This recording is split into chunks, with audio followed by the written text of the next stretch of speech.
Hello everyone, welcome to Meha's wonderful garden. आज का मेरा पौधा है गुलाब का पौधा।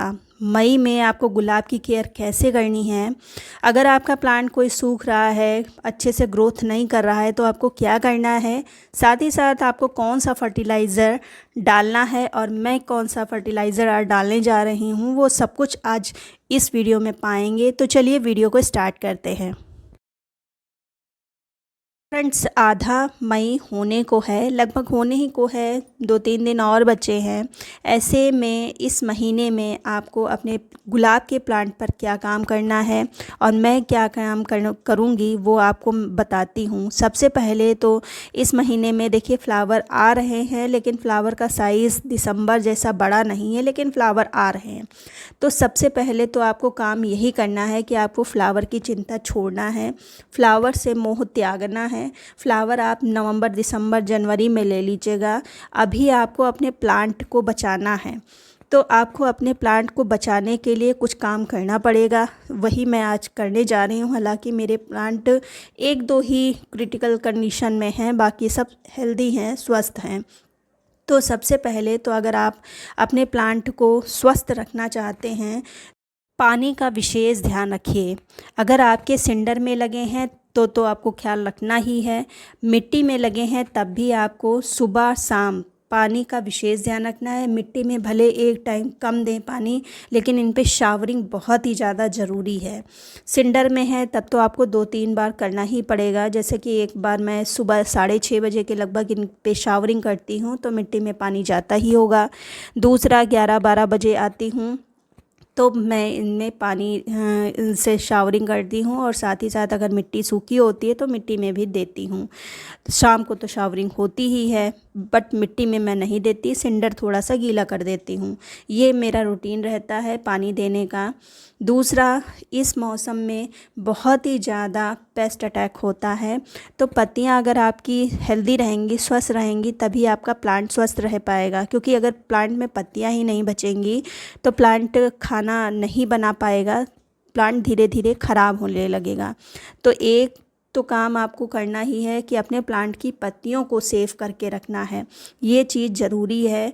इसके लिए आपको संडे या मतलब वीक में कोई भी दिन एक सेलेक्ट कर लीजिए, उस दिन आपको प्लांट पर इंसेक्टिसाइड, पेस्टिसाइड का स्प्रे ज़रूर करना है।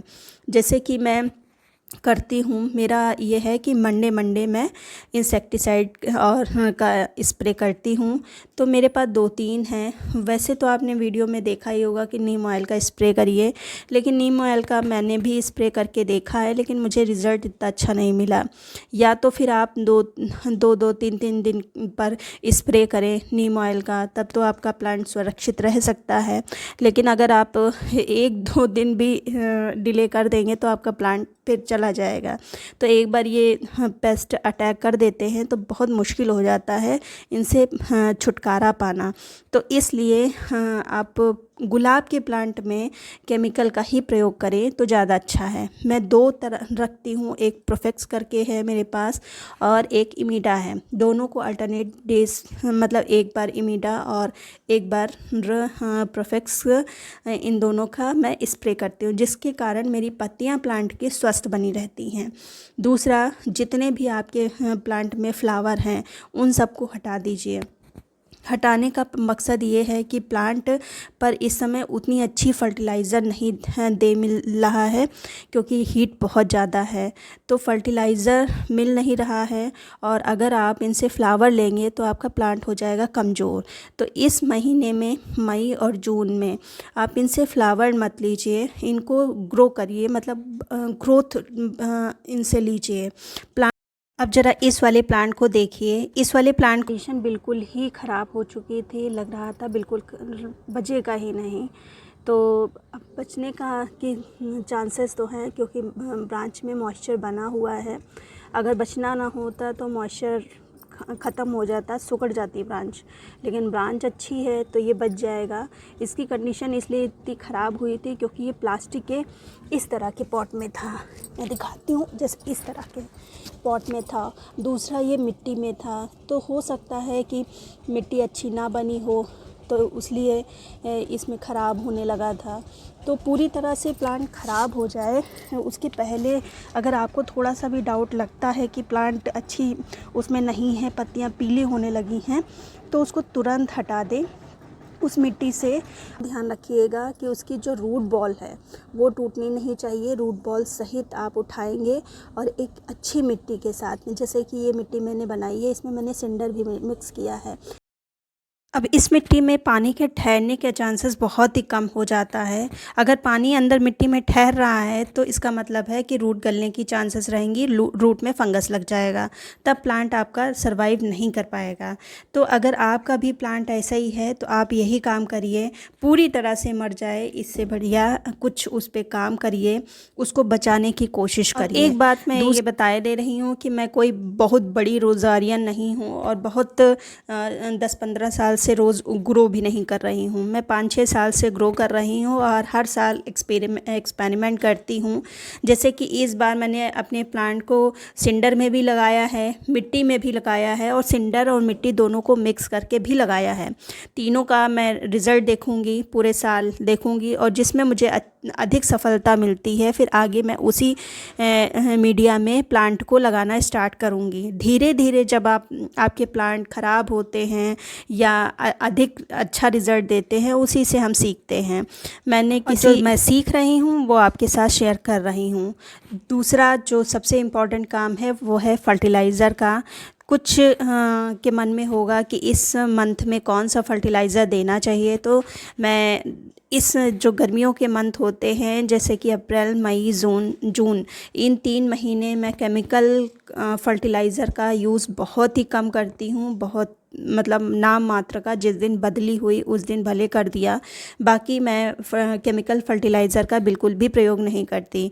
मैं ऑर्गेनिक चीज़ों का ही प्रयोग करती हूँ। फर्टिलाइज़र मैं देती हूँ लेकिन ऑर्गेनिक ही देती हूँ। जैसे इसके पहले मैंने कंडों का जो पानी होता है वो दिया था, जो कि आपके साथ शेयर किया था, तो उससे ही रिज़ल्ट आप देखिए बहुत अच्छी ग्रोथ हो रही है।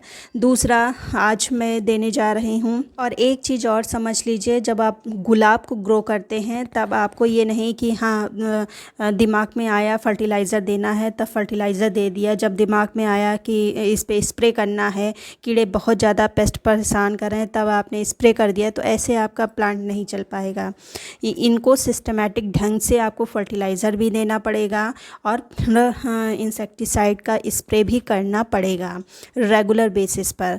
तो अगर मैं अपनी बात करूँ तो मैंने जो 7 डेज़ में मैंने डिवाइड कर रखा है कि इस दिन में मुझे ये करना है, इस दिन में मुझे ये करना है। तो आज का दिन जो कि आज है सैटरडे, तो सैटरडे को मुझे ताकत का प्रयोग करना है। ये ताकत मेरे पास ऑर्गेनिक फर्टिलाइज़र रखा हुआ है जो कि ह्यूमिक एसिड का काम करता है, रूट पर बहुत अच्छा काम करता है, तो इसका मैं आज प्रयोग करूँगी। और इसके पहले मंडे को मैंने इंसेक्टिसाइड का प्रयोग किया था। इंसेक्टिसाइड पेस्टिसाइड का जब हम प्रयोग करते हैं तो किसी भी तरह का मैं फर्टिलाइज़र यूज़ नहीं करती हूँ।